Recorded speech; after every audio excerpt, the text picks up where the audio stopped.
partial testicular torsion. So number one, a 17-year-old male presents with sudden onset right scrotal pain for 3 hours.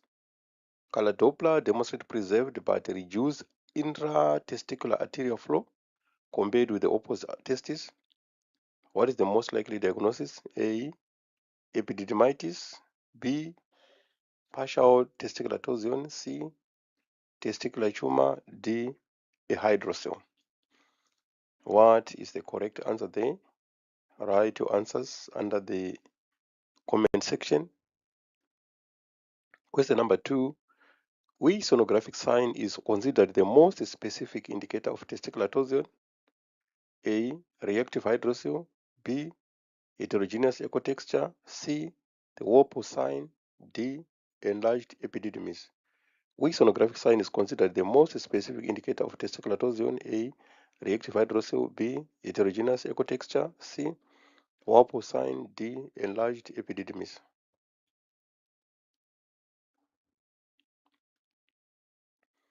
Question number 3. Which Doppler finding is commonly seen in partial testicular torsion? Which Doppler finding is most seen in partial testicular torsion? A. Complete absence of arterial flow. B. Increased arterial flow. C. Preserved but reduced arterial flow. D. Normal venous flow with increased arterial flow. Which finding is most commonly seen in partial testicular torsion? A. Complete absence of arterial flow. B. Increased arterial flow. C. Preserved but reduced arterial flow. D. Normal venous flow with increased arterial flow. Question number 4. Partial testicular torsion most commonly result from A. Complete occlusion.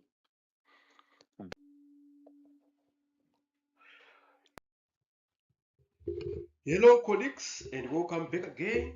My name is Last. So in this presentation, we are going to talk about microvascular imaging challenge, detecting low flow intratumoral signals without contrast agents. So the avascular tumor may be a Doppler failure.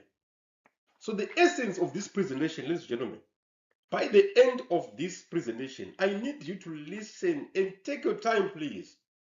Watch this presentation until the end. This is a rich content that you might never see anywhere. We are saying that in the body, there are suspicious lesions that we say they are cancerous and those which are benign, which are non-cancerous. So the idea of using microvascular imaging is to make sure that you are dealing with a benign case or a cancerous lesion. So these are different lesions within the body that we are dealing with. So we are saying that the avascular tumor that we are going to say this fibroid is avascular, it might be a Doppler failure or a technical problem. It might be that the lesion is in fact is with intralesional perfusion. So now, slow flow overlaps tissue motion clutter.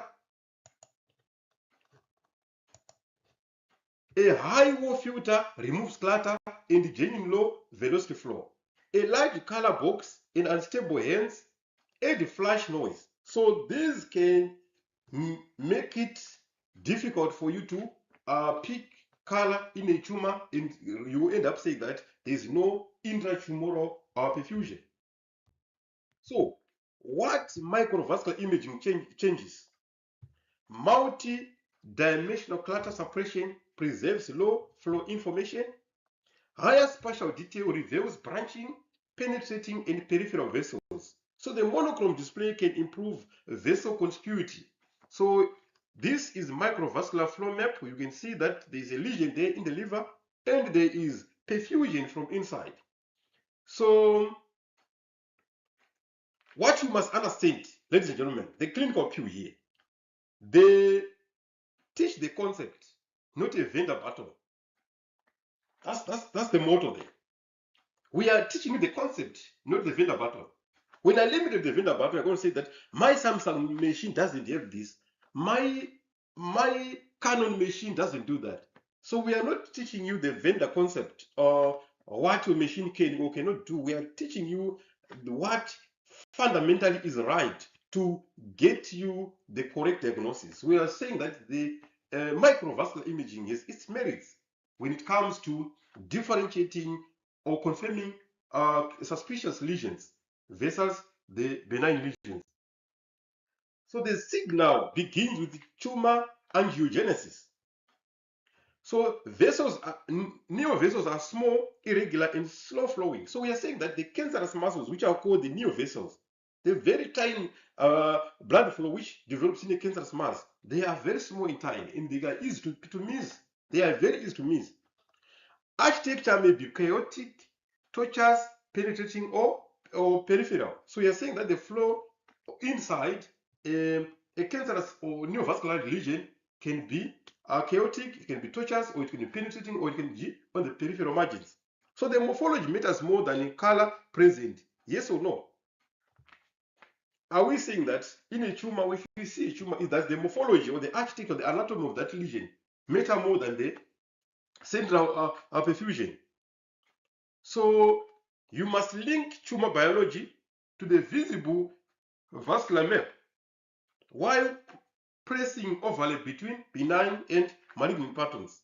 So we are saying that, what does that mean, the clinical view? It means that you must understand the biology of an organ, the biology of the tumor, and then you have to link that now to the vascular map. You have to marry the two. This is the lymph node. How does it appear like? What is the anatomy of that lymph node?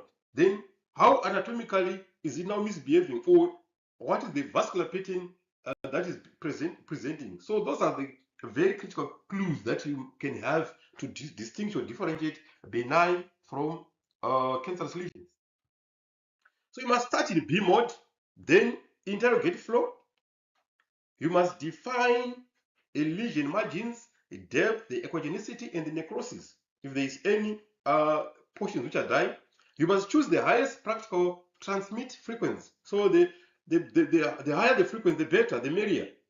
Stabilize the probe before activating microvascular mode. So you must make sure that you are stabilizing the probe. You are not moving your hand so that you don't get rogue signals. So this is orderly peripheral signals that you can see there on microvascular studies that you can see there. So do not use flow imaging to rescue a poorly optimized rescue examination. So we are saying that if you don't optimize your image nicely, do not then use microvascular studies to try to salvage it. Optimize your image first before you interrogate it on microvascular imaging. So build a sensitivity first preset, a small, shallow region of interest centered on the lesion. So you see what this box the box that is here.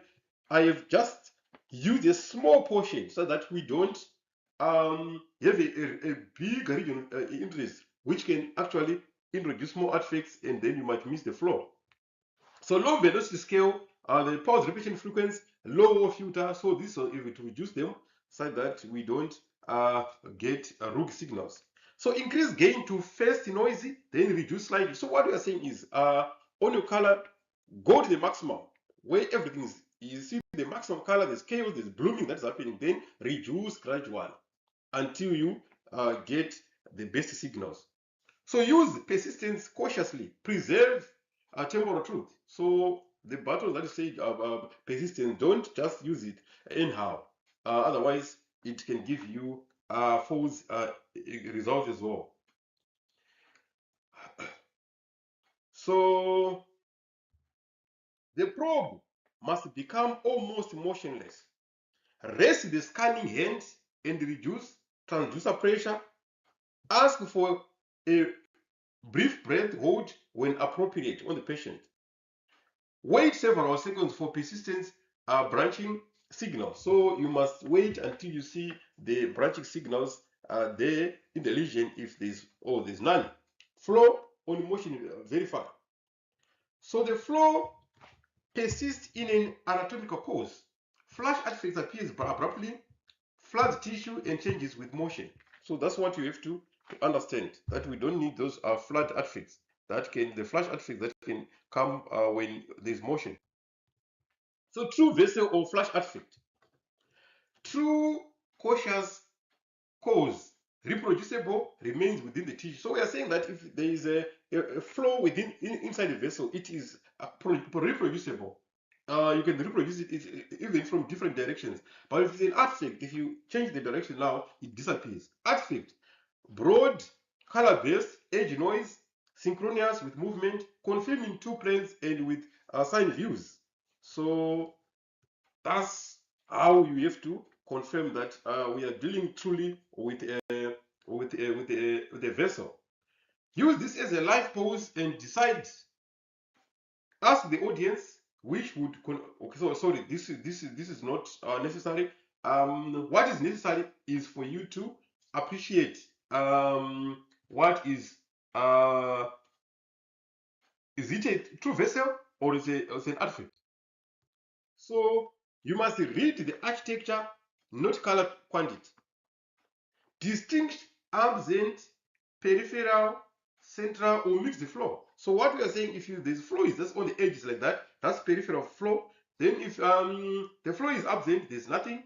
And if the central is all or it's mixed, it's everywhere, just like it's diffuse and everywhere. So the morphology: dots, linear, branching, tortuous, or penetrating. So you have to describe the morphology of the lesion perfusion itself. Is it dots, is it linear, is it branching, or is it tortuous?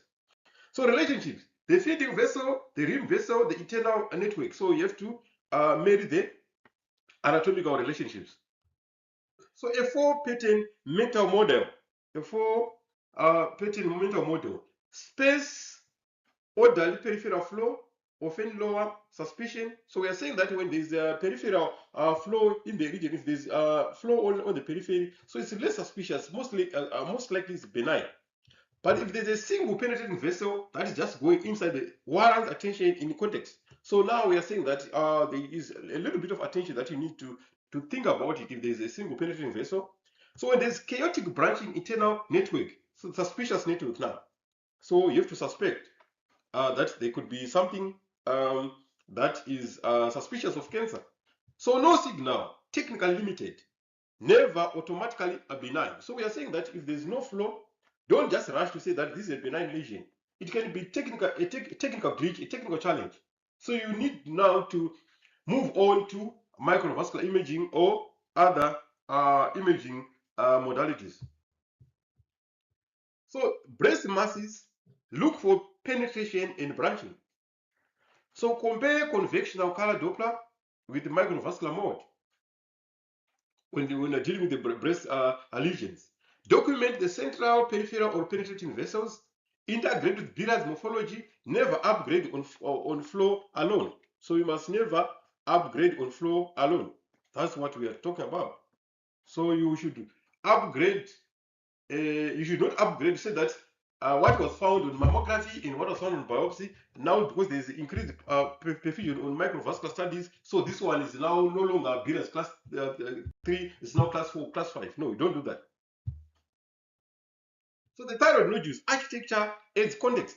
So we are saying map internal versus peripheral vascularity. You must check if there's internal vascularity or there's peripheral vascularity in thyroid nodules. Beware carotid pulsation and swallowing flash. So we are saying that the movement when someone swallows and also where the pulsation from the carotid artery can also give you illusions where you can feel that there is a flow also that is in the lesion. Risk stratify primarily with instability gray scale criteria. So we are saying that when you're using the Billard criteria, you must start suspecting using the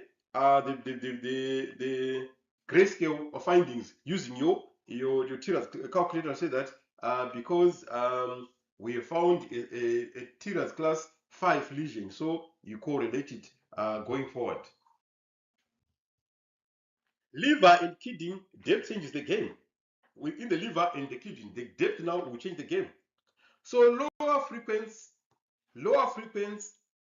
and narrow the region of interest for penetration. So we are saying that when now, because these are deeper structures, we have to lower the frequency so that you penetrate depth, and also you have to narrow the region of interest that you are going to sample. Don't just make the map very wide, then you include the whole kidney once. No, do it.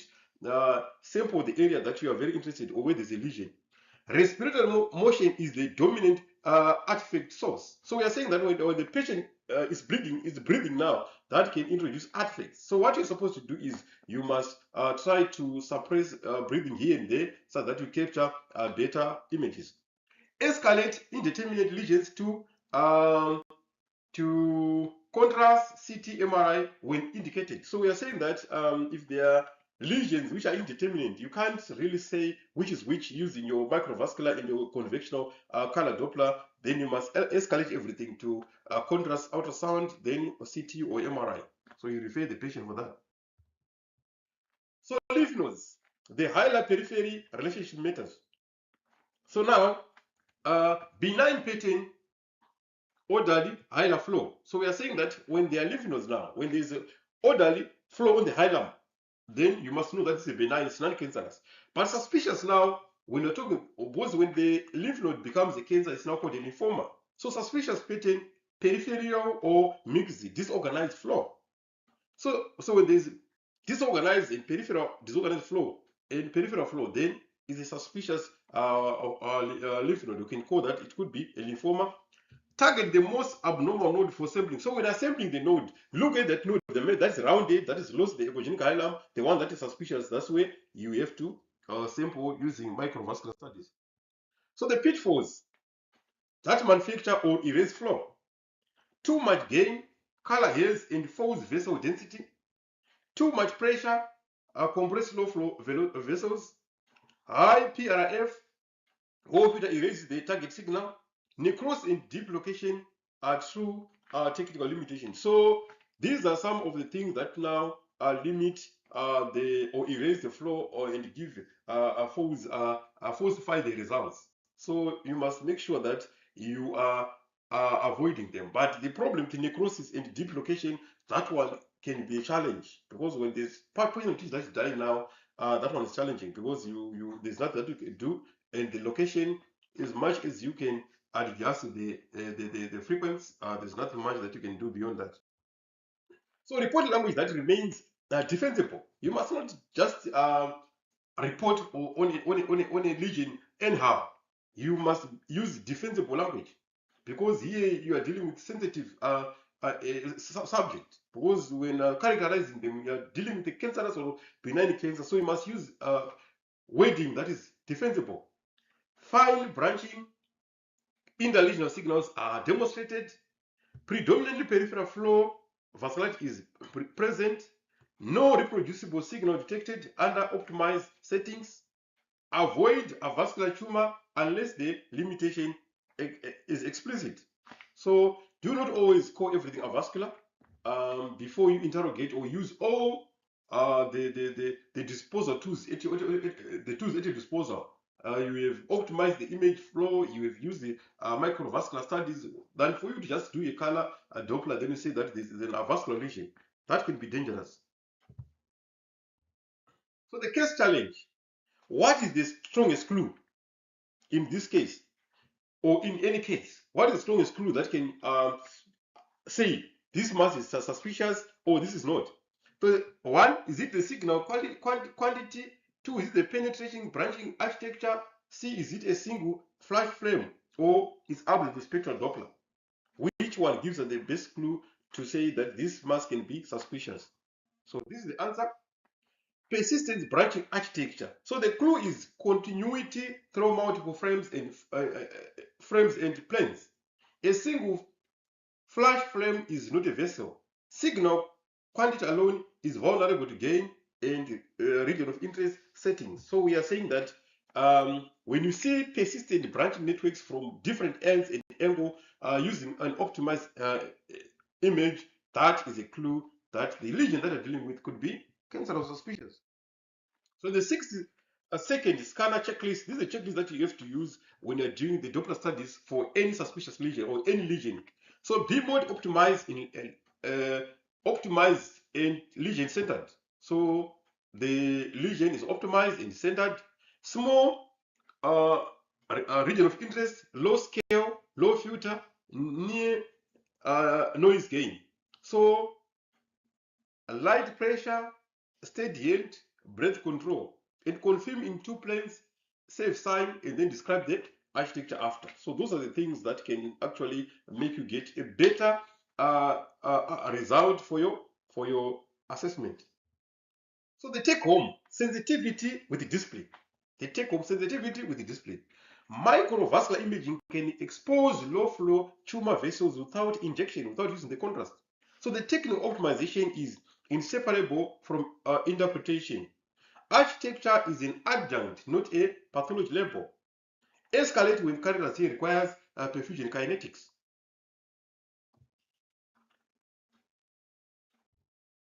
So the challenge is now yours. I've done my part. Can you detect the vessels before the diagnosis is missed? That's your challenge. Can you detect the vessel before the diagnosis is missed? So your take home is optimize, standardize, verify, and then describe. Those are the 4 pillars of reporting on a lesion, be it benign or cancerous. Optimize the image, stabilize your hand during the image acquisition, verify whatever you're doing, then describe your findings. Those are the golden rules. Ladies and gentlemen, I thank you so much. Thank you for your time. I appreciate your presence. I hope you are learning. If you have got any questions, anything that you don't understand, please feel free. I am available to you. Let's meet again in the next presentation. It's bye for now. Hello, dear colleagues. How are you doing? My name is Last. Welcome to Medical Ultrasound Academy. In this presentation, I have 10 MSK Musculoskeletal Ultrasound quiz challenges. So there are 10 image-based questions. Can you identify the diagnosis? So the areas that we're covering: the shoulder, the wrist, the elbow, the knee, the ankle, and the foot. So let's go straight to question number 1. This is a shoulder. A patient develops weakness after lifting a heavy object. The image is obtained over the supraspinatus footprint. What is the most likely diagnosis? So you can see this is supraspinatus footprint there. So what is this? What is that? A, calcific tendinopathy. B, full thickness tendon tear. C, subacromial bursitis. D, adhesive capsulitis. Which is the correct response? A patient develops weakness after lifting a heavy object. The image is obtained over the supraspinatus footprint. What is the most likely diagnosis? A, calcific tendinopathy. B, full thickness tendon tear. C, supraspinatus bursitis. And D, adhesive capsulitis. Question number 2. That's the posterior ankle. A patient felt a sudden kick-like sensation during sport and cannot perform a single leg heel raise. What does the image most likely demonstrate? So you can see here, that's the tendon there, and we have this one. A, Achilles tendinosis. B, retrocalcaneum bursitis. C, complete tendon rupture. D, plantaris strain. A patient felt a sudden kick-like sensation during sport and cannot perform a single leg heel raise. What does the image most likely demonstrate? A, Achilles tendinosis. B, retrocalcaneal bursitis. C, complete tendon rupture. D, plantaris strain. What is the most correct diagnosis there? Question number 3, the radial wrist. There is pain and swelling over the radial styloid worsened by thumb movement. Which diagnosis best matches the image? So this is the image that we have there over the styloid process or the radial styloid there. What do we have there? A, intersection syndrome. B, decurvous tenosynovitis. C, scapholunate injury. D. Dorsal ganglion cyst. What is the correct response? There is pain and swelling over the radial styloid worsened by thumb movement. Which diagnosis best matches the image? A. Intersection syndrome. B. Dequivus tenosynovitis. C. Scapholunate injury. D. Dorsal ganglion cyst. What is the best response? So you should select the best answer A, B, C, or D, and then write your answer under the comment section. Then we'll have a look on that. Question number 4, the carpal tunnel. A patient reports nocturnal numbness affecting the thumb, index, and middle fingers. Which abnormality is most likely shown? Look what we have there, we look what we have there, look what we have there. So a patient reports nocturnal numbness affecting the thumb, the index, the middle fingers. Which abnormality is most likely shown? A. Ulnar nerve neuropathy. B. Flexor tenosynovitis. C. Median nerve entrapment. D. Palmar ganglion cyst. Which is the correct response there? Is it ulnar neuropathy? Is it flexor tenosynovitis? Is it median nerve entrapment? Or is palmar ganglion cyst? Which is the best response? Question number 5. The posterior medial knee, that's the posterior medial knee, a compressible cystic lesion is demonstrated between the medial gastrocnemius and semimembranosus tendons. What is it?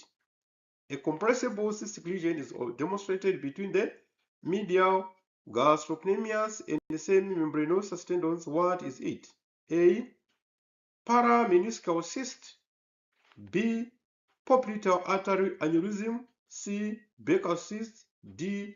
Hematoma. So give your answers. So I will come under the comment section. I'll be marking your work there. Then we will discuss where the corrections need to be done. Then I'll score you from there. The best performers will issue them with certificates for that region.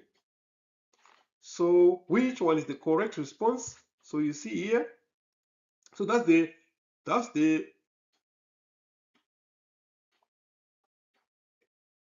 lesion there on the posterior medial aspect of the knee.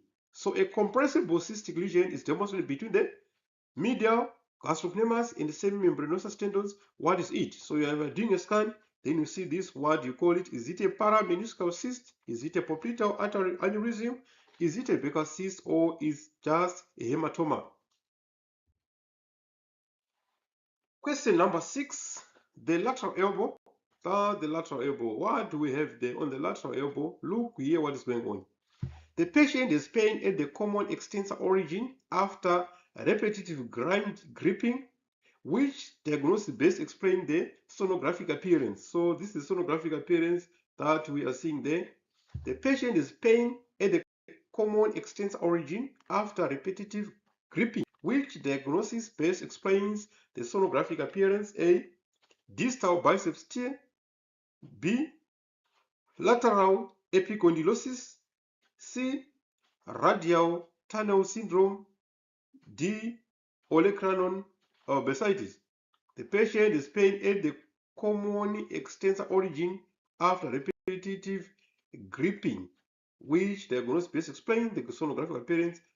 Distal biceps tear. B. Lateral epicondylosis. C. Radial tunnel syndrome. Then D. olecranon bursitis. So the question number 7, the volar finger. The volar finger. A patient reports painful locking during finger inflection. The image is obtained at the metacarpal head. What is the most likely diagnosis?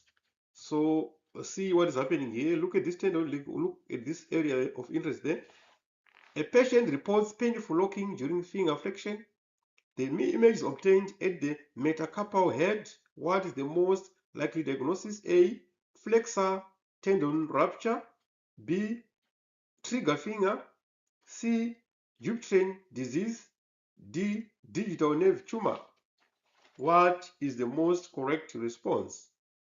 Select the best answer: A, B, C, or D. A patient reports painful lock during finger flexion. The image is obtained at the metacarpal head. What is the most likely diagnosis? A. Flexor tendon rupture. B. Trigger finger. C. Dupuytren disease. So C. Dupuytren disease. Then D. Digital nerve tumor. Question number 8. The plantar heel.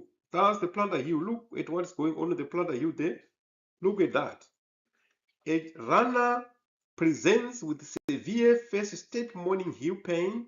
Which diagnosis is most consistent with the image? A runner presents with severe first step morning heel pain. Which diagnosis is most consistent with the image? A. Plantar fasciitis. B. Calcaneum stress fracture. C. Heel pad contusion. D. Baxter nerve entrapment. What is the most likely diagnosis? A runner presents severe first step morning heel pain. Which diagnosis is most consistent with the image? A. Plantar fasciitis. Calcaneum stress fracture. C. Heel pad contusion. D. Baxter nerve entrapment. Which is the correct response there? Question number 9. The anterior knee. An athlete is load-related pain at the inferior pole of the patella. Which diagnosis best matches the tendon finding? An athlete is load-related pain at the inferior pole of the patella. Which diagnosis best matches the tendon finding? Look here, what we have there. Look here, what we have. Look here, what we have there. What is that? An athlete is load-related pain at the inferior pole of the patella. Which best matches the tendon finding? A. Woofer fat pad impingement. B. Patellar tendinopathy. C. Prepatellar bursitis. D. Quadriceps tendon tear. So this an athlete is load-related pain at the inferior pole of the patella. Inferior pole of the patella. Which diagnosis best matches the tendon finding? A. Woofer fat pad impingement. C. B. Patellar tendinopathy. C. Prepatellar bursitis. Then D. Quadriceps tendon tear. So our final question now, which is question number 10. This is the dorsal wrist. The dorsal, look at the dorsal wrist. What we have there, what we have in the dorsal wrist. A smooth, fluctuant dorsal wrist lump changes in size and appears cystic on ultrasound. What is the most likely diagnosis? So you can see it there. A giant cell tumor of the tendon sheath. B, a lipoma. C, a ganglion cyst. D, a synovial sarcoma. Which is the most likely diagnosis? A smooth, fluctuant dorsal wrist lump changes in size and appears cystic on ultrasound. What is the most likely diagnosis? A, giant cell tumor of the tendon sheath. B, lipoma. C, ganglion cyst. Then D, the synovial sarcoma. So, ladies and gentlemen, this should bring us to the end of this quiz session. I wish you well. I hope you've done your best. This is interpretation ultrasound, where you learn to interpret images and give meaning to every image. There is a meaning to every ultrasound image. I thank you so much. Let's meet again in the next presentation. So I will upload the results or the answers of this presentation under the comment section. I will do that. So, but for now, I need you to make your own choices there so that we learn. I don't have to feed you. If I just feed you, you will become very lazy and you will never master ultrasound. Thank you so much. Enjoy the rest of your day. Bye for now. Welcome, colleagues, to Medical Ultrasound Academy. masterclass, where our mission is simple: to help you think, scan, interpret, and report like an expert sonographer.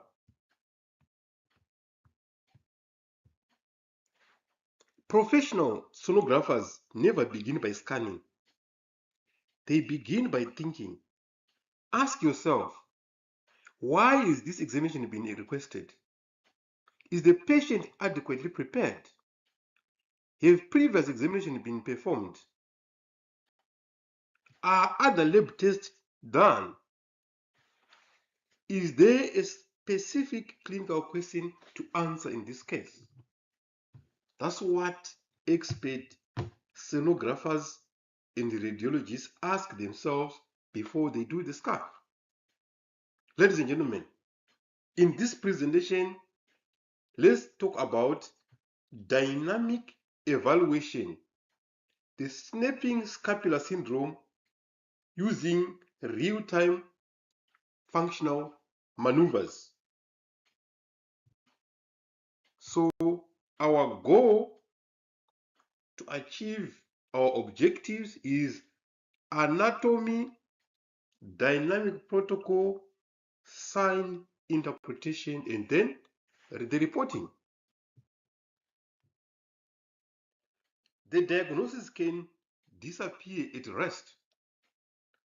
Static images may look normal between symptomatic movements. The snap may arise from inflamed soft tissue or bone incongruity. Real-time scanning links motion, sound, and focal pain. So capture the event, not merely the anatomy.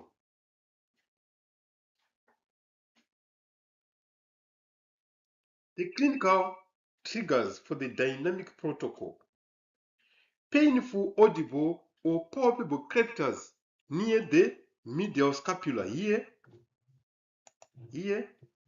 That's our target area. Symptoms with elevation, protraction, retraction, or loading. Scapular winging, dyskinesis, or focal medial border tenderness. Prior trauma, surgery, overuse, or failed rehabilitation. So painful, reproducible snapping deserves targeted assessment. Know the moving scapulothoracic interface. So you see where we are now checking the scapula glides over the posterior ribs, not a true synovial joint though. Subscapularis and serratus arteria form the deep soft tissue plane. The trapezius and rhomboids cover the medial scapular border. Basal reduced friction at predictable interfaces. So the symptomatic structure moves while the pleura remains deep. So you can see the area of interest where we are then assessing for the snapping sign. The preparation, the probe, and the patient position. A high frequency linear transducer, lower frequency if depth requires, patient seated, prone, or lateral. Choose the position that reproduces the symptoms. So the patient must choose the position that reproduces symptoms, or where she or he can say that I'm now feeling the symptoms. Expose the entire medial border and compare both sides. Use generous gel, shallow depth, and one focal zone. Comfortable movement produces the most diagnostic sign low. So build a reproducible baseline map. So you can see here, we must have a baseline map that is reproducible that you must build. Scan superior ankle, medial border, in the inferior angles. So you can see we are scanning the whole of that region there. That's the region of interest. Sweep in long and short axes relative to the scapular edge. Assess soft tissue thickness, fluid, masses, and cortical contour. Mark the patient's point of maximum tenderness. Map first, provoke second. So you have to map the area where you're going to scan first, then you provoke the area secondary to that. So the maneuver one, slow arm elevation. Keep the probe centered on the painful scapular edge. Ask for slow forward flexion, then abduction. Observe upward rotation and tissue passage over the ribs. Repeat through the exact arc that produces the symptoms. So you can see where you are now putting the probe there, then you can move, you glide your probe like that. Then the patient also can be moving the arm as you do the scan. This should be a dynamic maneuver. So you must observe the upward rotation in the tissue passage over the ribs. So you must repeat through the exact arc that produced the symptoms. Slow motion reveals the frame immediately below the snap. So maneuver 2, protraction and retraction. Protraction and retraction. So you see someone is holding even the wall, then they can move forward and backward like that as you do the scan. So patient reaches forward, then gently squeezes shoulder blades. So you can squeeze the shoulder blades in and out. Stabilize the transducer while the scapula moves beneath it. Track the basal plane at the medial border. Correlate abrupt movement with the palpable or audible snapping. The probe stays still. The scapula performs the stress test. So we are moving the scapula now while the probe is in the same position as you make the observations. So the maneuver number 3, load the scapular stabilizers. You must load the scapular stabilizer, like you see how this guy is putting the hand there. So it's stabilizing the scapula. Wall push up to expose winning and control failure. Hand behind back, position to widen the medial acoustic window. Resisted elevation only when safe and clinically appropriate.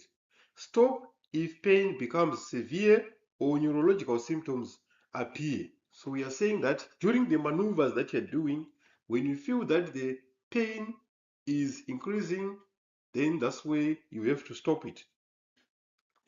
Our role is not to exacerbate the problem, but is to manage the pain, the problem, or to diagnose the problem.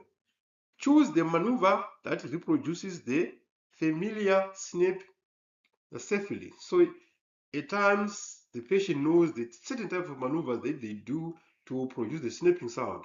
So you must ask them to do those certain type of movements so that you can feel the snap and you can check what will be going on at that particular point in time.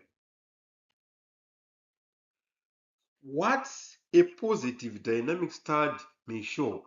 So what a positive dynamic stud may show. Distended or thickened hypoechoic basal plane. So you can see a distended or thickened hypoechoic basal plane. You can see an abrupt basal or muscular tissue bunching at the scapular edge. So you can see tissue that will bunch up at the scapular edge.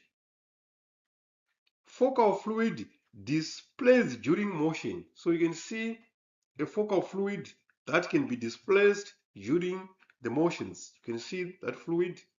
Reproducible painful snap at the imaged abnormality. So you can actually hear the sound, the snapping sound during the maneuvers as you're doing the scan at the side of the snap. Temporal concordancy is stronger than in isolated static finding. So we are saying temporal concordancy is stronger than in isolated static finding. So if you are having the finding in multiple planes, it gives you a better picture of what is going on than for you to just visualize a single static image from a single dimension and then you say that you have found the answer. That's not the way it should be done. So you must document the snap for reproducibility. So you can see the snap there, you can see what is happening there. This soft tissue is bunching up like that, like that, like that. So save sign loops before, during, and after the event. Record the maneuver, arm angle, and exact probe location. Measure focal fluid or mass in orthogonal planes. Add side-to-side comparison and pain correlation. So you can compare with the contralateral side. A labeled sign loop is the key diagnostic image. So if you label your sign loop, that will be your key diagnostic image that you can use as a reference. Common mimics and alternative sources. Physiological painless crepitus or scapular dyskinesis can mimic the same. Elastofibroma dorsi or other periscapular masses can also masquerade the same. Rib or scapular exostosis or malunion or superomedial prominence can also mimic the same. Glenohumeral, acromihumeral, or cervical referred pain can also present likewise. Not every posterior shoulder click is scapulothoracic bursitis, so it can be anything else. So they are always differentials. So when radiographs, CT or MRI become essential, when do they become essential? Suspected bone prominency, osteochondroma, fracture or malunion, deep mass, neurological deficiency or unexplained weaning, persistent symptoms despite rehabilitation, preoperative mapping or non-diagnostic ultrasound. So ultrasound explains motion, cross-sectional imaging defines the extent. So the report the clinically actionable event immediately. Side scapular level and provoking maneuver, static morphology plus the real-time mechanical abnormality, presence, size, vascularity of fluid or soft tissue change, pain, snap, concordance, and study limitations. Recommendations for radiograph, CT, MR, or specialist review. State whether the patient's familiar snap was reproduced or not. So this is part of the substance or information that you should incorporate in your report. So the practical dynamic scanning checklist. Watch and palpate the movement before scanning. Map the symptomatic medial border at rest.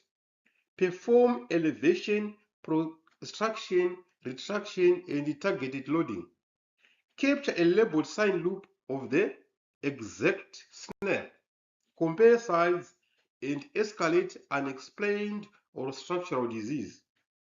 So reproduce, observe, correlate, then record. You see the sequence. Reproduce, observe, correlate, and then record. You don't just rush to record. So, ladies and gentlemen, this brings us to the end of this presentation, where we are making expert sonographers out of you. You are not just there to memorize. You are not just there to memorize images. You are there to think, to use experience, to explore, and then to document for the good of humankind. So this road, it needs people who are dedicated, people who are committed. It's not an easy journey, but together we can do it. Thank you so much. Don't forget to subscribe to our channel. Also, share this educational content with your colleagues. Let's meet again in the next episode. Bye for now. Hello, colleagues, and welcome. So in this presentation, we are going to talk about the forgotten compartment. So, scanning protocol for detecting deep endometriosis of the sciatic nerve. I need you to watch this presentation till the end, because what we are now talking is gold. This is a golden lecture, because what we are talking about, most of you have never heard about it. So the scanning protocols for detecting endometriosis of the sciatic nerve. So you see, this is the sciatic nerve. You see the anatomy of the sciatic nerve. That's the sciatic nerve there. So we want now to elucidate deep endometriosis that stretches as far as the sciatic nerve. So the diagnostic blind spot. Pelvic routine surveys may stop before the lateral pelvic wall. Neural disease can present as cyclical sciatica rather than pelvic pain. Delayed recognition risk, fixed neuropathic pain, and motor deficit. So we are dealing with one of those type of endometriosis that is so much concealed that even the most experienced, they will always and every time miss it. So the red flags that trigger the nerve protocol: buttock pain radiating below the knee, cyclic burning, electric pain or numbness, weak ankle movement, reduced flexes or foot drop, deep lateral tenderness or non-parametrial disease. So you can see here the hands for the sciatic nerve to check for deep endometriosis that is invading the nerve itself. Know the route before scanning. That's very fundamental. That's critical. You must have the compass. You must have the atlas before you do the scan. So the sacral roots form the lumbosacral plexus. The sciatic nerve approaches the greater sciatic foramen. Piriformis is the key muscular landmark. Internal iliac vessels and the ureter define the danger zone. Ladies and gentlemen, we are now talking ultrasound.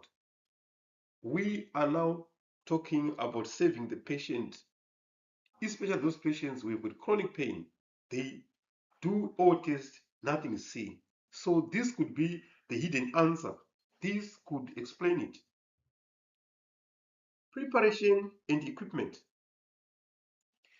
Explain the extended examination, obtain consent, high frequency transvaginal probe and the transabdominal backup is needed. So linear or curvilinear probe for transgluteal assessment. Optimize depth, focal zone, and gentle compression. So now look at endometriosis there. The submucosal, look at endometriosis there. Start with idea 4-step survey. If you remember, when we were talking about the idea principle in the previous lecture. 1. Uterus and the adnexia, including endometriomas. 2. Soft markers, tenderness and organ mobility. 3. Sliding sign in the pouch of Douglas status. Then 4. Anterior and posterior deep endometriosis mapping. So look here, we are checking for endometriosis in the submucosa there, then you can check for endometriosis. So this is a skill that only skilled handlers can do or can perform.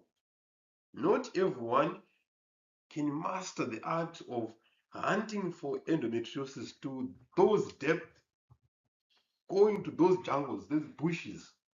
That's where experience now and knowledge needs to be compounded together to have a comprehensive answer.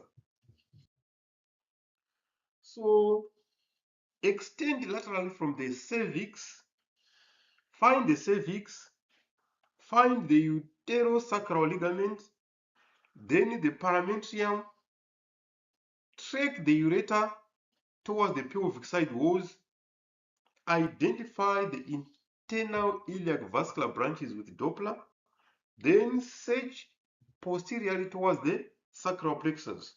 So you see, this is where you start, then you search all the way, you search all the way. This is your cervix there. That's the cervical canal there. So those are the landmarks that you are using to search for this deep hidden endometriosis. So the transvaginal intrapelvic nerve sweep. Begin in the posterior fornix with a sagittal reference. Rotate towards the symptomatic side. Use slow fan sweeps along the lateral pelvic wall. Compare both sides for caliber and echo texture. So here you can see here we do have got the uterine cervix there, and then we do have what endometriosis there. This is endometriosis. And you can see these are the hypoechoic nodules which are consistent with your endometriosis. So the transgluteal sciatic nerve assessment. So look now what we do have here. We have with the hypoechoic lesion that is here, and then with the damaged serosa there, you can see the nerve there, the sciatic nerve, that is hypoechoic. Patient prone or lateral decubitus, locate ischial tuberosity and the greater trochanter. Identify the nerve deep to the gluteus maximus. Track proximally towards the sciatic notch. So what suspicious disease may look like? What suspicious disease may look like? Focal or diffuse nerve enlargement, hypoechoic nodule encasing or replacing the fascicles, irregular fibrotic tissue at the sciatic notch, associated tenderness and reduced tissue mobility. So you can see what is happening there. You can see the damaged serosa there. You can see what is happening there. So these hypoechoic regions or nodules there, that's endometriosis. So measure for reproducibility, lesion in 3 orthogonal dimensions, nerve diameter or cross-sectional area where feasible, distance to sciatic notch and adjacent vesicles, side segment, depth and pain correlation. So you can see here, we do have got the round ligament there, and then we do have got an endometrioma that we have here, the endometrioma there, Then the uterus is here. So the common mimics, the piriformis syndrome and muscular injury, lumbar disc disease or foraminal stenosis may also mimic, peripheral nerve sheath tumor, fibrosis, and post-operative change or vascular lesion can also mimic sciatic endometriosis. So you can see there's a nodule here. This is a nodule. That's also endometriosis. So when is MRI needed, or when does MRI becomes essential? When does MRI then become essential? Neurological deficit or progressive symptoms, equivocal or inaccessible ultrasound finding, then suspected sacral plexus or extrapelvic extension, and preoperative neural and vascular mapping. So there you see now we are hunting for endometriosis around the sciatic nerve. There. So the report what the surgeon needs. Exact site and the neural segment involved, the lesion size, the morphology, and the nerve relationship. Extension through the sciatic foramina, associated ureteric, bowel, or vascular disease, recommendation for specialist MR or referral. So you should answer the clinical question and you must localize the lesions so that the surgeons, when they go with the clinical precision and extract the tumor or the lesion or the nodule of endometriosis with accuracy. They don't have to struggle. So now, the practical scanning checklist. What are the things that you have to do when you're doing the ultrasound scan? A, ask about catamenial, sciatica, and neurological symptoms.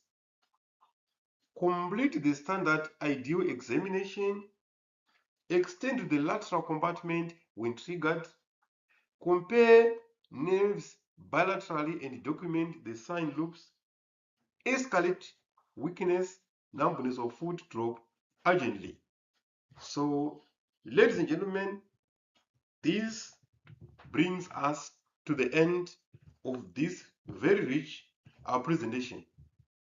I hope you have learned a useful trade, and I hope that deep-seated endometriosis that affects in case of the sciatic nerve, you can be in a position to think about it when a patient presents pain that doesn't go away, and also to hunt for it. So your assignment for the day is go and read the anatomy of the sciatic nerve. That's the first thing.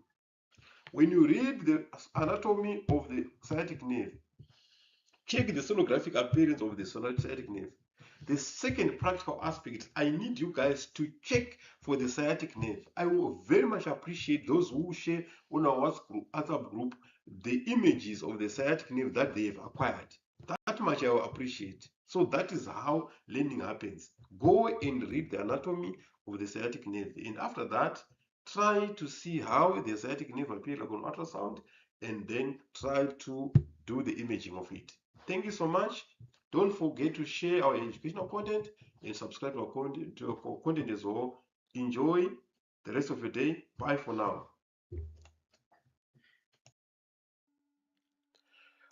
Welcome to the official answers and explanations for the maternal problems in pregnancy ultrasound quiz that you attempted.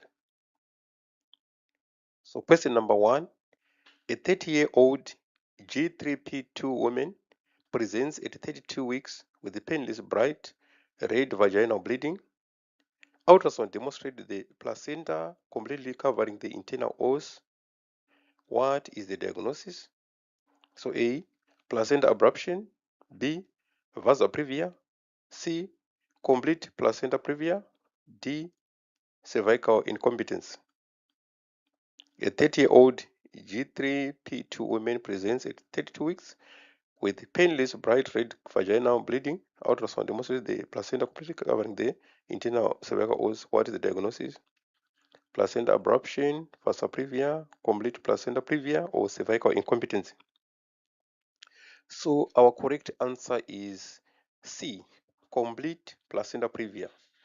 The explanation: placenta previa occurs when the placenta implants in the lower uterine segment and completely covers the internal cervical os. It typically presents with painless vaginal bleeding during the third trimester, sorry. Transvaginal ultrasound is the gold standard for diagnosis, and color Doppler helps distinguish it from vasa previa.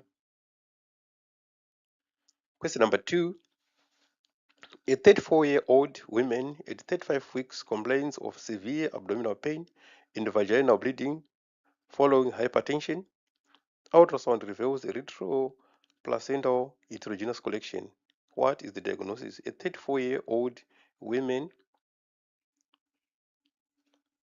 at 35 weeks complains of severe abdominal pain and vaginal bleeding following hypertension.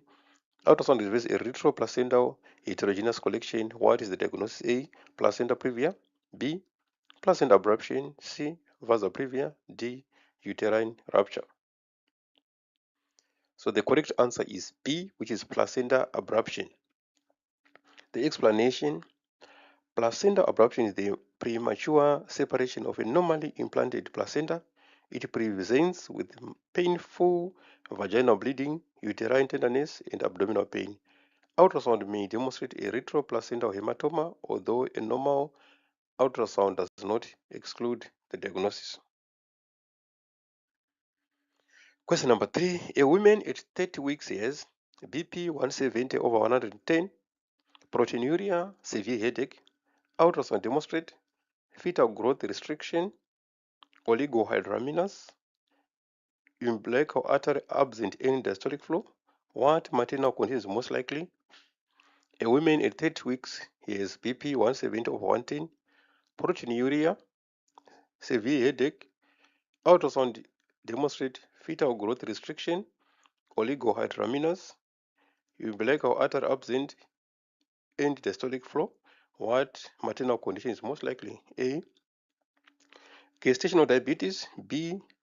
Hyperemesis gravidarum. C. Severe preeclampsia. D. Placenta previa. So our correct answer is C, which is severe preeclampsia. The explanation: severe preeclampsia results in placental insufficiency leading to fetal growth restriction, oligohydramnios, and abnormal umbilical artery Doppler waveforms. Maternal hypertension and proteinuria are key diagnostic features. Question number 4.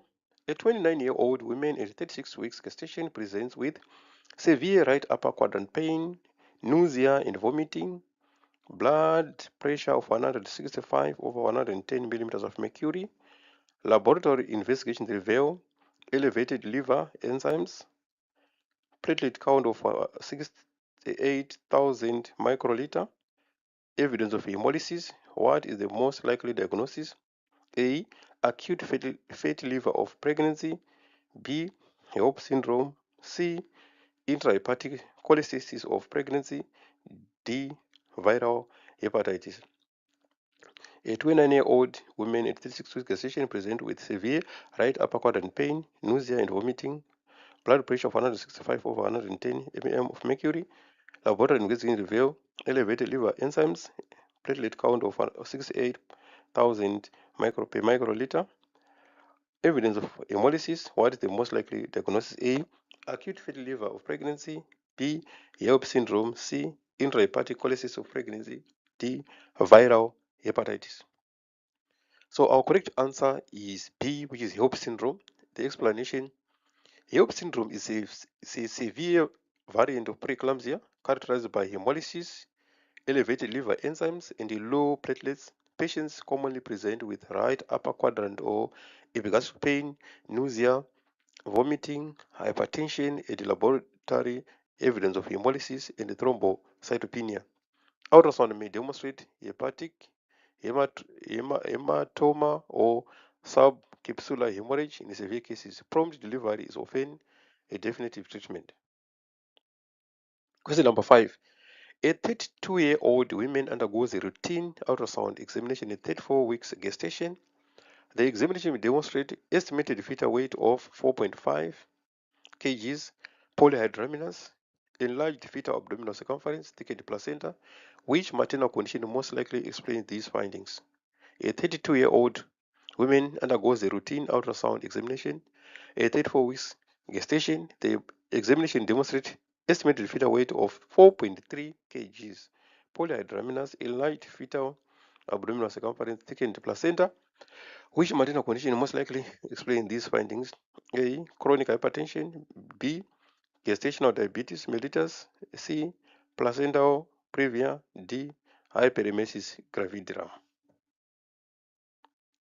So answer to question number 5 is B, which is gestational diabetes mellitus. Explanation: maternal hyperglycemia causes fetal hyperinsulinemia resulting in excess fetal growth, macrosomia. Ultrasound commonly demonstrates macrosomia, polyhydramnios, increased abdominal circumference, and occasionally placentomegaly. These pregnancies carry increased risk of shoulder dystocia, birth trauma, neonatal hypoglycemia, and cesarean delivery. Question 6. A 26-year-old primigravida at 10 weeks gestation presents with persistent severe vomiting, weight loss, dehydration, inability to tolerate oral intake. Ultrasound confirms a viable single-tone pregnancy with no fetal abnormalities. A 26-year-old primigravida at 10 weeks gestation presents with persistent severe vomiting, weight loss, dehydration, inability to tolerate oral intake. Ultrasound confirms a viable single-tone pregnancy with no fetal abnormalities. Which maternal complication requires the closest monitoring? A. Polyhydramnios. B. Electrolyte imbalance. C. Placenta abruption. D. Placenta previa. So the correct answer is electrolyte imbalance. Explanation: hyperemesis gravidarum can lead to severe dehydration, electrolyte disturbances, especially hypokalemia, metabolic alkalosis, nutritional deficiencies, and weight loss. Ultrasound is primarily performed to exclude multiple gestation and gestational trophoblastic disease, both of which can increase pregnancy hormone levels and worsen vomiting. Question number 7. A 37-year-old woman at 37 weeks gestation develops jaundice, persistent vomiting, hypoglycemia, elevated liver enzymes, progressive liver dehydration. Ultrasound demonstrates a diffusely echogenic liver. What is the most likely diagnosis? A 37-year-old woman at 37 weeks gestation develops jaundice, persistent vomiting, hypoglycemia, elevated liver enzymes, progressive liver dysfunction. Ultrasound demonstrates a diffusely echogenic liver. A diffusely echogenic liver.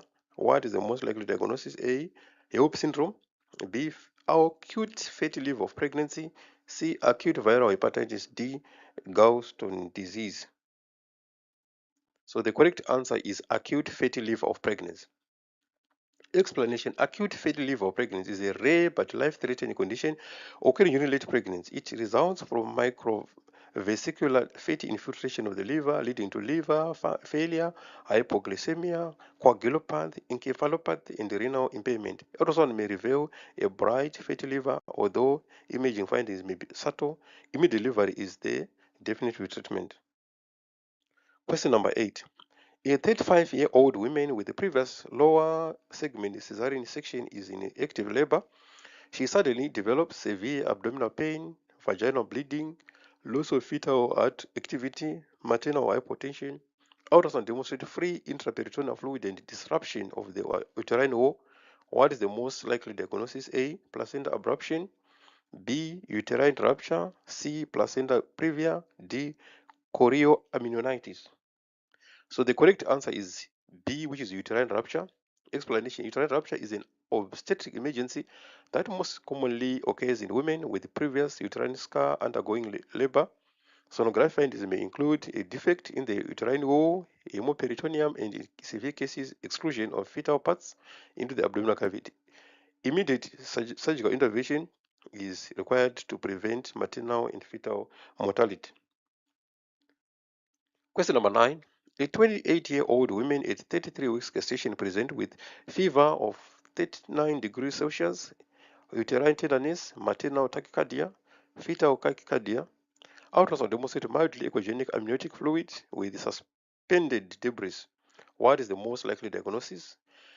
A 38-year-old woman at 33 weeks of gestation presented with fever of 39 degrees Celsius, uterine tenderness, maternal tachycardia, fetal tachycardia.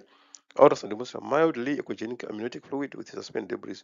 What is the most likely diagnosis? A. Placenta previa. B. Chorioamnionitis. C. Placenta abruption. D. Vasa previa. So the correct answer to question number 9 is B, which is chorioamnionitis. Explanation: chorioamnionitis is an infection involving the fetal membranes and amniotic fluid. Clinical diagnosis is based on maternal fever, uterine tenderness, maternal and fetal tachycardia, and laboratory evidence of infection.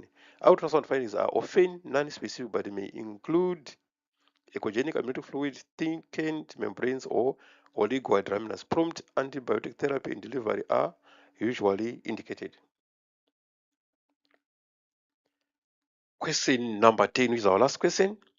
A 30-year-old pregnant woman at 28 weeks gestation presents with painful swelling of the left calf, warmth and tenderness, difficult walking, compression. Venous ultrasound demonstrates a non-compressible left femoral vein with absent color Doppler flow. What is the most likely diagnosis? A. Cellulitis. B. Deep vein thrombosis. C. Becker cyst. D. muscle tear. So the correct answer is B, which is deep venous thrombosis. Explanation: pregnancy is a hypercoagulable state that significantly increases the risk of venous thromboembolism. Compression ultrasound is the imaging modality of choice and demonstrates a non-compressive vein with absent or reduced Doppler flow. Untreated deep vein thrombosis can progress to pulmonary embolism, making prompt anticoagulation with low molecular weight heparin essential. So, ladies and gentlemen, this brings us to the end of our session on answering the questions that you attempted on the quiz session. I hope this is your notes. I hope you are following. I also encourage you to go and add fillers. So if you feel that you got a certain area, that go and add fillers, read on it, ask on it, so that you internalize things. So don't forget to share this educational content with your colleagues. Enjoy the rest of your day. Let's meet again in the next episode. Thank you.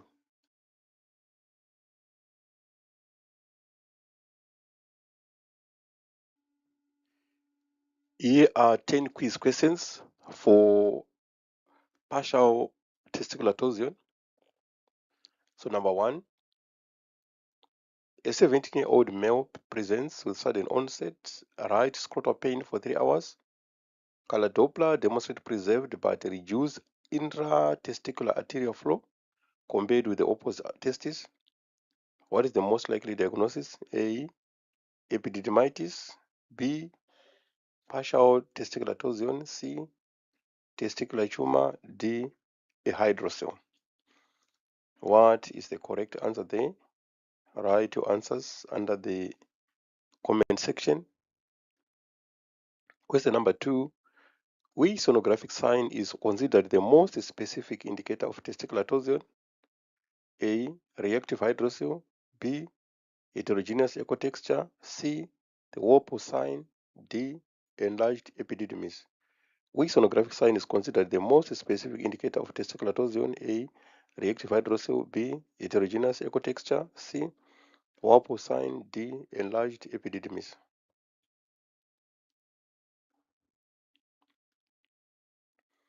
Question number 3. Which Doppler finding is commonly seen in partial testicular torsion? Which Doppler finding is most seen in partial testicular torsion? A. Complete absence of arterial flow. B. Increased arterial flow. C. Preserved but reduced arterial flow. D. Normal venous flow with increased arterial flow. Which finding is most commonly seen in partial testicular torsion? A. Complete absence of arterial flow. B. Increased arterial flow. C. Preserved but reduced arterial flow. D. Normal venous flow with increased arterial flow. Question number 4. Partial testicular torsion most commonly result from A. Complete occlusion, B. Partial twisting of the spermatocord, C. Epididymal infection, D. Hydrocele. Partial testicular torsion most commonly result from A. Complete occlusion, B. Partial twisting of the spermatocord, C. Epididymal infection, D. Hydrocele. Question number 5. Which ultrasound feature best differentiate partial torsion from epididymitis? Which ultrasound feature best differentiate partial torsion from epididymitis? A. Enlarged epididymis, B. Reactive hydrocele, C. The Warpole sign, D. Scrotal wall edema. Which ultrasound feature best differentiate partial torsion from epididymitis? A.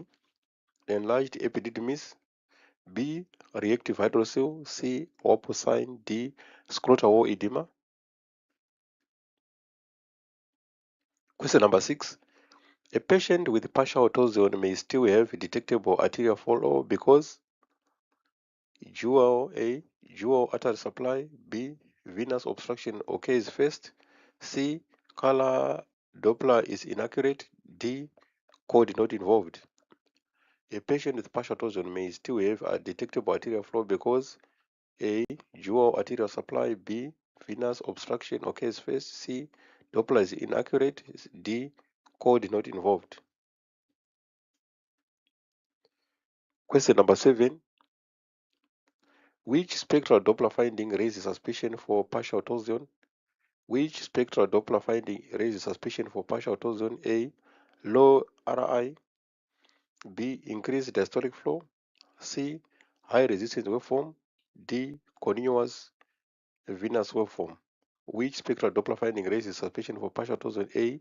Low RI, B. Increased diastolic flow, C. Higher resistance waveform, D. Continuous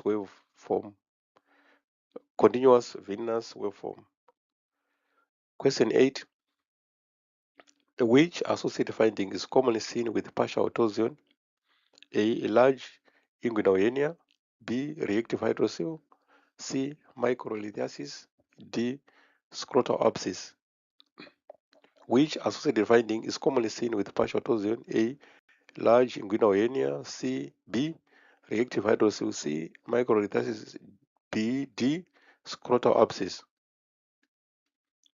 Question number 9.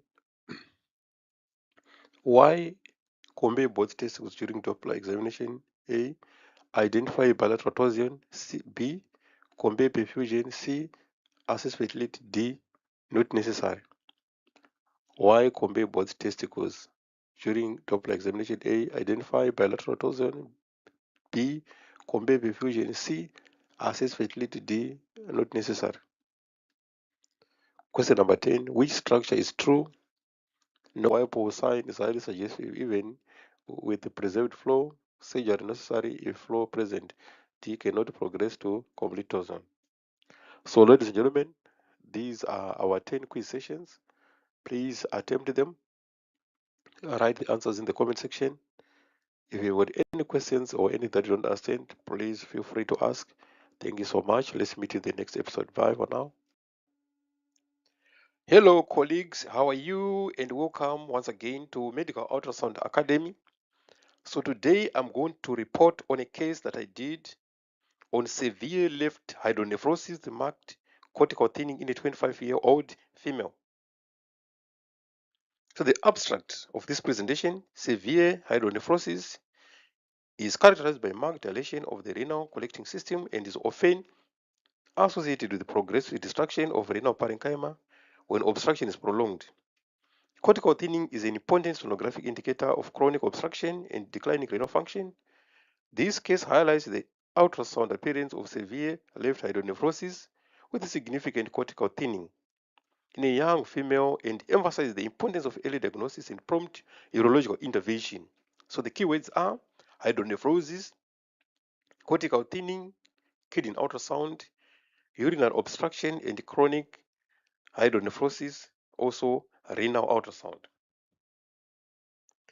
So the patient history is just a 24-year-old female. The clinical presentation, a 24-year-old female presented with persistent left flank pain of several weeks duration. The pain was intermittent but progressively worsening. There was no history of trauma.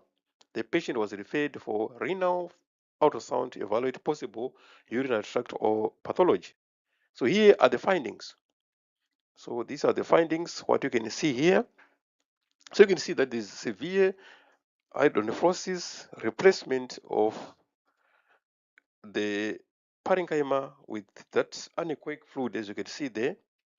So you can see that much of the functional part of the kidney has been eroded or eaten away. So there's only a thin line that you can appreciate or see there, that is residual or the cortex. So there's a difference between hydronephrosis and multicystic or polycystic kidney disease, because the cystic spaces, the collections in cyst, they don't communicate, but in hydrocele you can see communication between the pockets that as you can appreciate there. So you can see that there's communication, those cystic spaces are communicating. So this is an indicator of hydronephrosis. So the narration notes, this is a renal ultrasound of a 24-year-old female presenting with left flank pain. We begin by scanning the left kidney in the longitudinal plane. Notice the transverse massive dilation of the renal pelvis and calyces, producing the classic appearance of severe hydronephrosis. The collecting system occupies most of the kidney, while only a very thin rim of renal cortex remains. This marked cortical thinning indicates long-standing obstruction with a probable chronic loss of functional renal parenchyma. The right kidney appears normal, confirming unilateral disease. Severe hydronephrosis with cortical thinning should always prompt urgent investigation to find and identify the underlying cause and preserve any remaining renal function. So it's unfortunate. This is a young lady, and you can see that this kidney is almost dead. I'm not quite sure if this kidney will ever function again, because you can see the functional part of the kidney, much of it has been corroded or it's no longer there. So it's one of those things. So now let's compare the two sides, the right and the left side. So you can see that the right kidney is preserved. You can see that it is preserved, the right kidney there, and you can see that the left kidney is now enlarged, and much of the central part is now replaced by the cystic collection of hydronephrosis, and you can see that there's a very thin lining that is remained there. So much of the kidney has been destroyed. So when this happens, cortical thickness, it shows the chronicity to see that the condition obstruction has been there for quite some time, because you can see that the obstruction is quite devastating. So this you must understand and appreciate. Then the key observations in this case: severe dilation of the left renal pelvis, marked dilation of multiple calyces, which is called the BPO appearance. So the calyces that you're seeing there, the multi calyces that you're seeing there, so this is the sonographic sign that you have there is called the BPO appearance. So if you ever heard about the BPO appearance there, you see these calyces, these multiple colors that we're having there. So this is what is called the BPO appearance. That's the BPO appearance. So I hope you are taking notes as we go and appreciating what we are trying to put across. So significant cortical thinning with only a thin peripheral rim of renal tissue, loss of normal corticomedullary differentiation. So no obvious renal mass identified. Contralateral right kidney appears sonographically normal.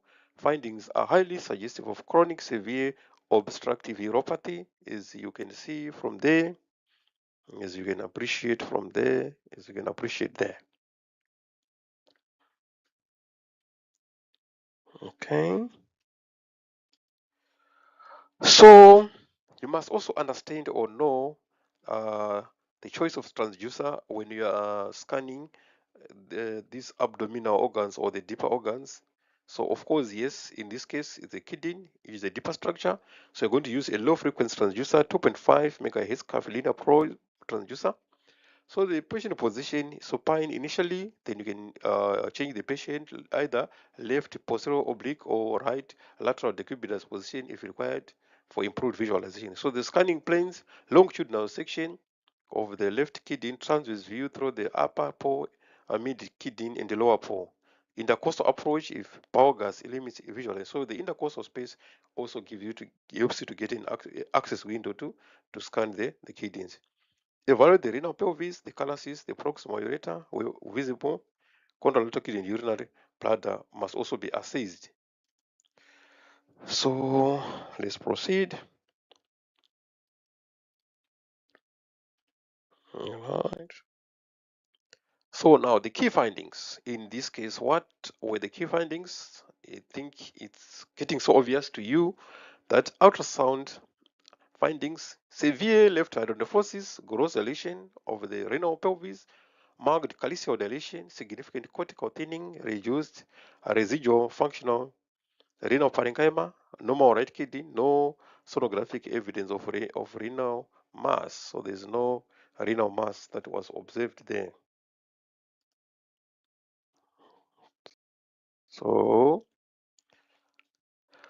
So these are the ultrasound findings. If someone were to go and write a report, so this is how you can summarize everything in a very simple and very straightforward report like this.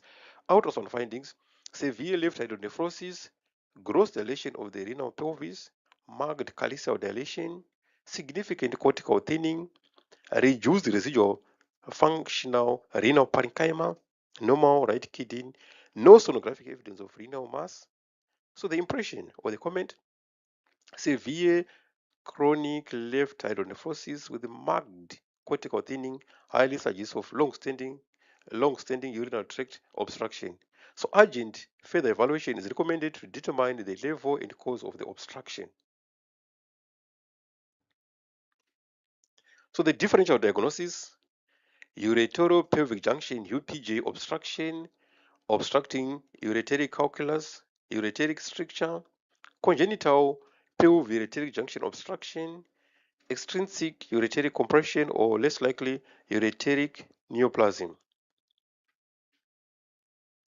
So the learning points in this case: the clinical appeals: severe hydronephrosis characterized by extensive dilation of the renal pelvis and calyces.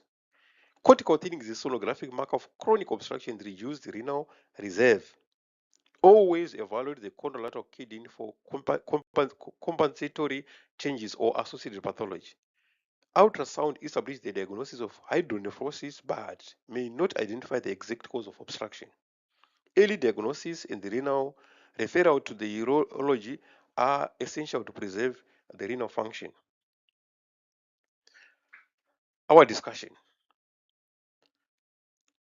if you guys have got questions, anything to ask, now you can also ask under the comment section, or you can come to me over my WhatsApp or over my email or on the messages on YouTube. You can also ask anything that you feel you need additional or other fillets.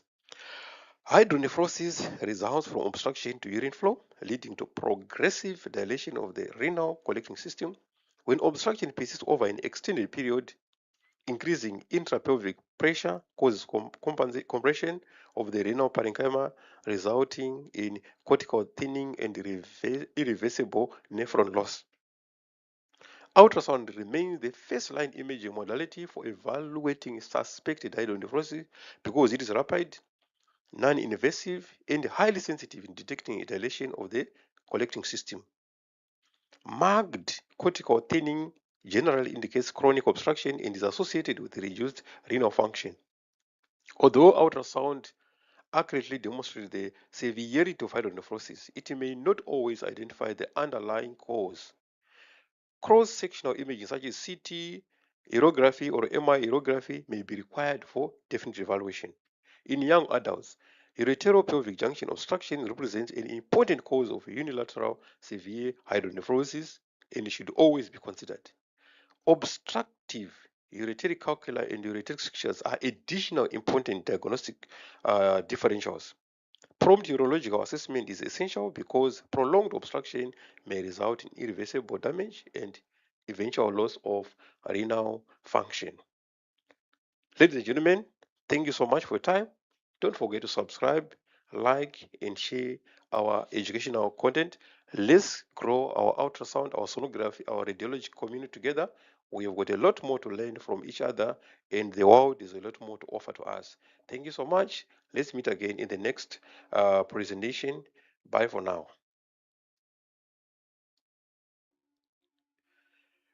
Hello, colleagues. So when it comes to testicular management, time is very, very critical. A second lost can cost the testicle. So here I have a case that I just did on a partial testicular torsion. So I need you to appreciate the sonographic appearances. Most people, they miss partial testicular torsion. They think that everything is normal. Look what we have here. Look how thickened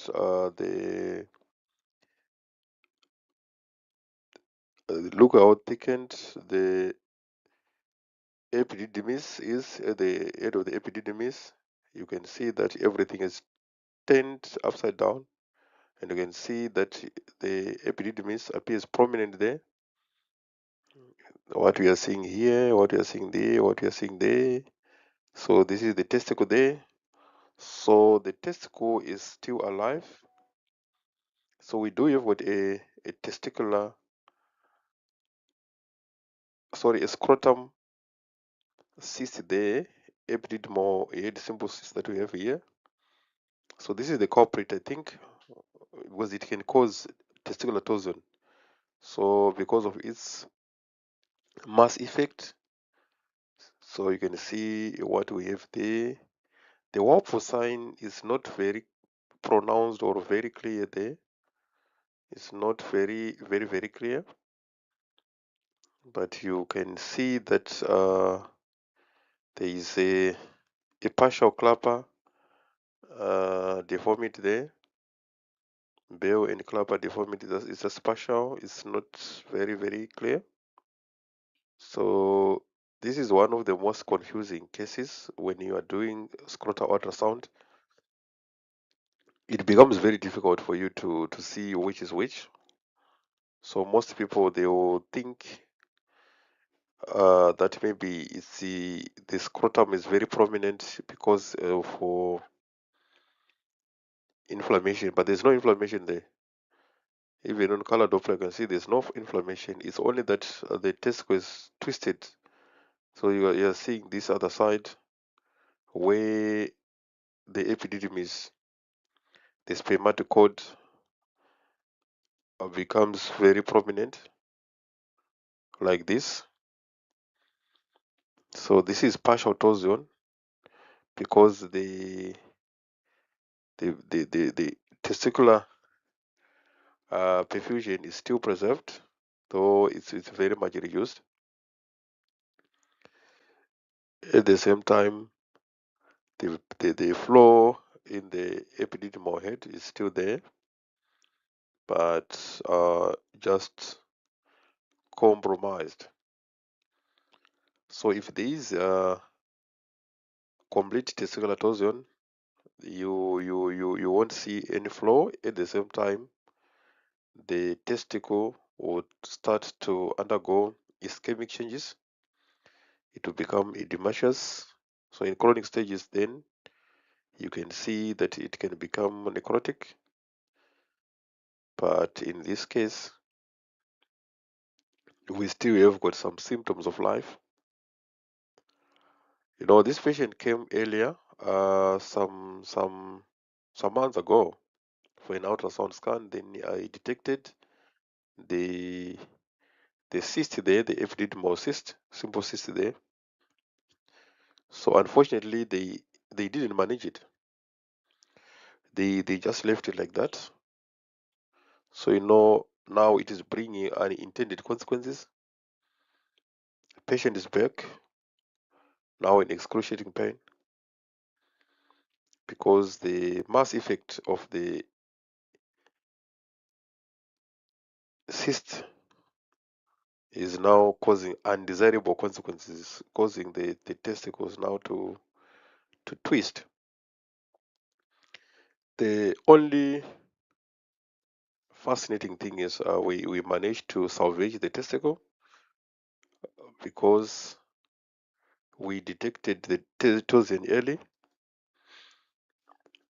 when the testicle could still be saved. So this is what we mean when we imply that time is testicle. So after 6 hours of torsion, the testicle will start to have permanent death, beyond which point it can't be redeemed. So every minute count when it comes to testicular management. The unfortunate part of the thing is patients, when they start to feel the pain at home, they will think that the pain will go away. So they will delay to come to the hospital, and when they do so, it will be past the 6 hours, and unfortunately nothing could be done to save the testicle. So there are also good moments where we can have partial torsion and then the testicle just goes back to its normal position on its own. But we don't take chances. Once we see a torsion, the patient has to go for theater, and then detorsion has to be done. We don't need to take chances. So yeah, when you see such a case, ladies and gentlemen, this is an emergency. These are emergencies. Even if you are sleeping, these are the things that you need to attend to as soon as possible. Otherwise, you do a disservice to yourself and to the client. Thank you so much. Let's meet again in the next presentation. Bye for now. Hello everyone, how are you doing? So we have the case here. This is what we have. Have you ever seen this before? So we have got a hydrocele here, but this hydrocele is only encysted in the inguinal canal. There you can see that. So this is what is called an encysted hydrocele. But this hydrocele now is now causing the compression of the ducts. As you can see here, the ducts are being compressed by the encysted hydrocele, and the radiotestes are dilated. These are the radiotestes there. So we have got dilation of the radiotestes. You can see what is going on there. So these are the radiotestes, this one, which are dilated like that due to the encysted hydrocele like that.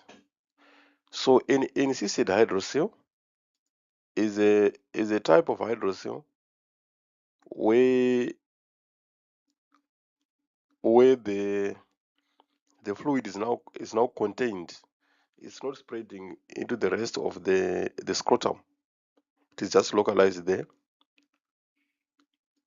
So unfortunately, as you can see, it's now causing the compression of the spermatic ducts, and we have got this configuration now,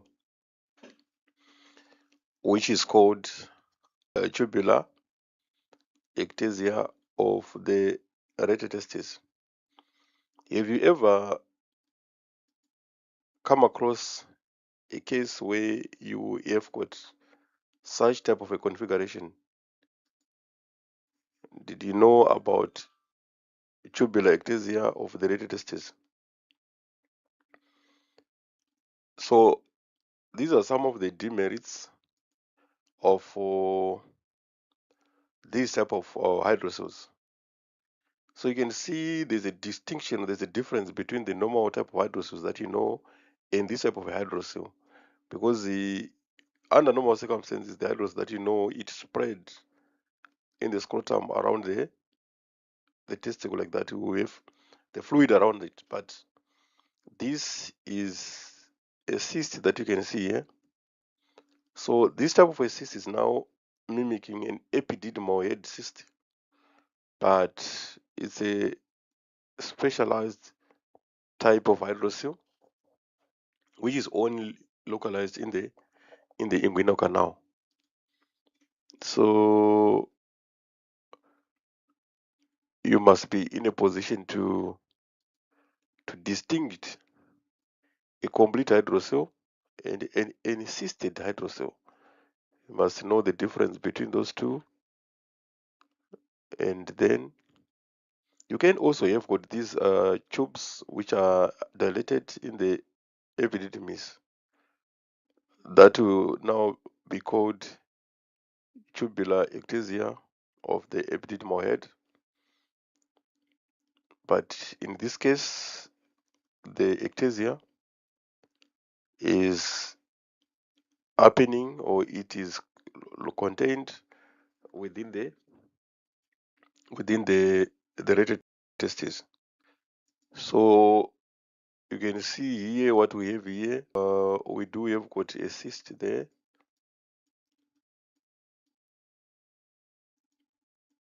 So this is the cyst that we have there. So you must appreciate it in that context. Do not confuse an encysted hydrocele with an epididymal head cyst or a spermatocele. You should be in a position to differentiate those. So this one, since it's only contained localized here, you cannot see the epididymis tissue around it. That's why it is an encysted hydrocele. So tubular ectasia of the right testis it's a benign condition. It's not cancerous. You can see the left testicle there. You can see the left testicle there. So there we have it. There we have it. It's not cancerous, but the tubular ectasia of the right testicle is also very common amongst those men who have had a vasectomy. So when the tubes are cut, we normally then see the ectasia happening. But my suspicion here is the right testes are dilated because of the encysted hydrocele that we have there. That's my suspicion, because this patient has no history of a vasectomy besides this hydrocele, which the referring clinician was thinking that maybe it's a hernia, it's a scrotal hernia. But on a good note, that's not a hernia, it's only a localized hydrocele, as you can see. So you must be in a position to distinct the scrotum where it ends, and then demonstrate in the inguinal canal where it starts, like that. So remember to check the rest of the inguinal canal when you are doing a scrotal ultrasound. Otherwise, you're going to miss the insisted hydroceles, like this one. So this is my case for the day. I hope you can now appreciate the ectasia of the retitestis, and you can distinguish the tubular ectasia of the retitestis because this is happening within the testicle itself. So it's intratesticular tubular dilation or tubular ectasia.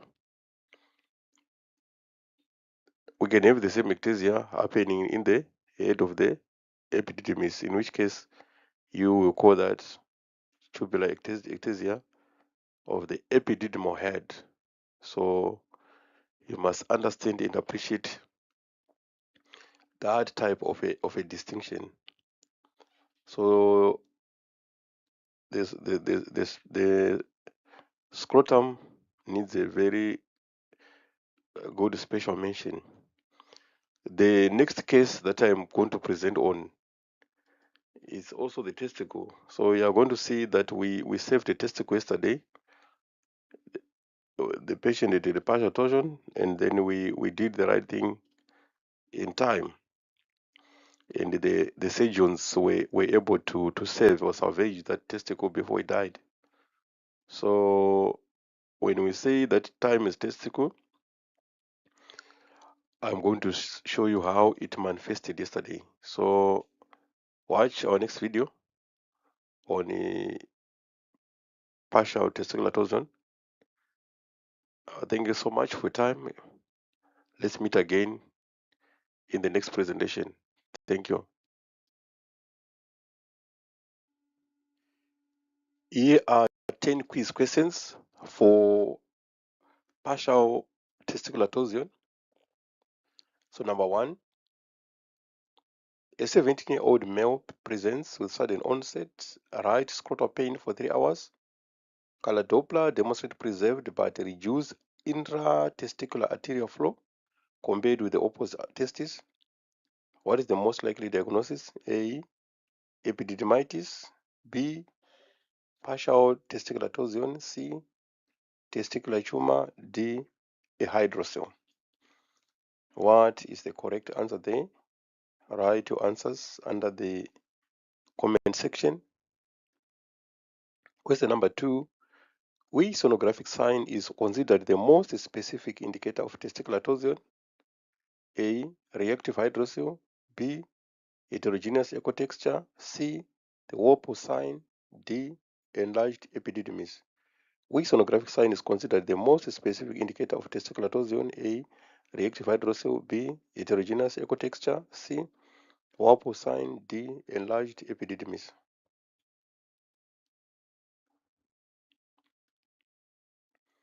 Question number 3. Which Doppler finding is commonly seen in partial testicular torsion? Which Doppler finding is most seen in partial testicular torsion? A. Complete absence of arterial flow. B. Increased arterial flow. C. Preserved but reduced arterial flow. D. Normal venous flow with increased arterial flow. Which finding is most commonly seen in partial testicular torsion? A. Complete absence of arterial flow. B. Increased arterial flow. C. Preserved but reduced arterial flow. D. Normal venous flow with increased arterial flow. Question number 4. Partial testicular torsion most commonly result from A. Complete occlusion, B. Partial twisting of the spermatic cord, C. Epididymal infection, D. Hydrocele. Partial testicular torsion most commonly result from A. Complete occlusion, B. Partial twisting of the spermatic cord, C. Epididymal infection, D. Hydrocele. Question number 5. Which ultrasound feature best differentiate partial torsion from epididymitis? Which ultrasound feature best differentiate partial torsion from epididymitis? A. Enlarged epididymis, B. Reactive hydrocele, C. The Warpole sign, D. Scrotal wall edema. Which ultrasound feature best differentiate partial torsion from epididymitis? A. Enlarged epididymis, B. Reactive hydrocele, C. Warpole sign, D. Scrotal wall edema. Question number 6. A patient with partial torsion may still have detectable arterial follow because A. Dual artery supply, B. Venous obstruction occurs first, C. Color Doppler is inaccurate, D. Code not involved. A patient with partial torsion may still have a detectable arterial flow because A. Dual arterial supply, B. Venous obstruction occurs first, C. Doppler is inaccurate, D. Code not involved. Question number 7. Which spectral Doppler finding raises suspicion for partial torsion? Which spectral Doppler finding raises suspicion for partial torsion? A. Low RI, B. Increased diastolic flow, C. High resistance waveform, D. Continuous venous waveform. Which spectral Doppler finding raises suspicion for partial torsion? A. Low RI, B. Increased diastolic flow, C. Higher resistance waveform, D. Continuous venous waveform. Question 8. Which associated finding is commonly seen with partial torsion? A. Large inguinal hernia, B. Reactive hydrocele, C. Microlithiasis, D. Scrotal abscess. Which associated finding is common with partial torsion? A. Large inguinal hernia, B. Reactive hydrocele, C. Microlithiasis, D. Scrotal abscess. Question number 9. Why convey both testicles during Doppler examination? A. Identify bilateral torsion, B. Convey perfusion, C. Assess fertility, D. Not necessary. Why convey both testicles during Doppler examination? A. Identify torsion, B. Convey perfusion, C. Assess fertility, D. Not necessary. Question number 10. Which structure normal flow excludes torsion? Which statement is true? A. Normal flow excludes torsion. Warpole sign is highly suggestive even with preserved flow. C. Surgery unnecessary if flow present. D. Cannot progress to complete torsion. Which statement is true? A normal flow excludes torsion. B. Warpole sign is highly suggestive even with preserved flow. Surgery necessary if flow present. D. Cannot progress to complete torsion. So, ladies and gentlemen, these are our 10 quiz sessions. Please attempt them. Write the answers in the comment section. If you have any questions or anything that you don't understand, please to ask. Thank you so much. Let's episode 5 for now.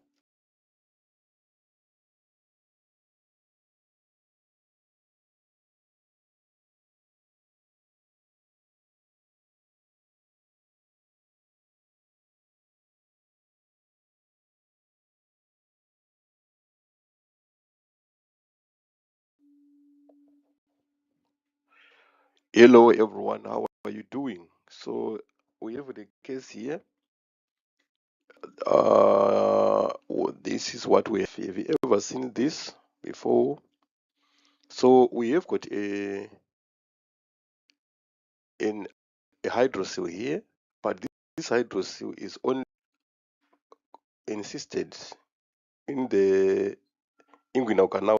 There you can see that. So this is what is an encysted hydrocele. But this hydrocele now is now causing the compression of the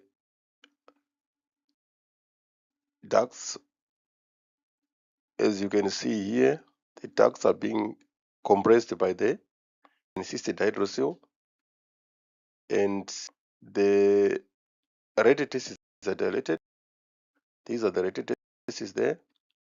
So we have got dilation of the radiotestes. You can see on the radiotestes, this one, which are dilated like that due to the encysted hydrocele like that. So in encysted hydrocele is a type of hydrocele where the fluid is now not spreading into the rest of the scrotum. It is just localized there. So fortunately, as you can see, it's now causing the compression of the spermatic ducts, and we've got this configuration now, which is called tubular ectasia of the radiotestes. Have you ever come across a case where you have got such type of a configuration? Did you know about tubular ectasia of the radiotestes? So these are some of these of these type of hydroceles. So you can see there's a distinction, there's a difference between the normal type of hydroceles that you know, this type of hydrocele, because under normal circumstances, the hydrocele that you know, it spread in the scrotum around the testicle like that, with the fluid around it. But this is a cyst that you can see here. So this type of a cyst is now mimicking an epididymal head cyst, but it's a specialized type of hydrocele which is only localized in the inguinal canal. So you must be in a position to detect a complete hydrocele and an encysted hydrocele. You must know the difference between those two, and then you can also have got these tubes which are dilated in the epididymis. That will now be called tubular ectasia of the epididymal head. But in this case, the ectasia is happening, or it is contained within the radiotestes. So you can see here what we have here. Do we have got a cyst there? So this is the cyst that we have there. So you must appreciate in that context. Do not confuse an encysted hydrocele with an epididymal head cyst or a spermatocele. You should be in a position to differentiate. So this one, since it's only contained localized here, you cannot see the epididymis tissue around it. That's why it is an encysted hydrocele. So tubular ectasia of the reds, it's a benign condition. It's not cancerous. You can see the left testicle there. You can see the left testicle there. So there we have it. There we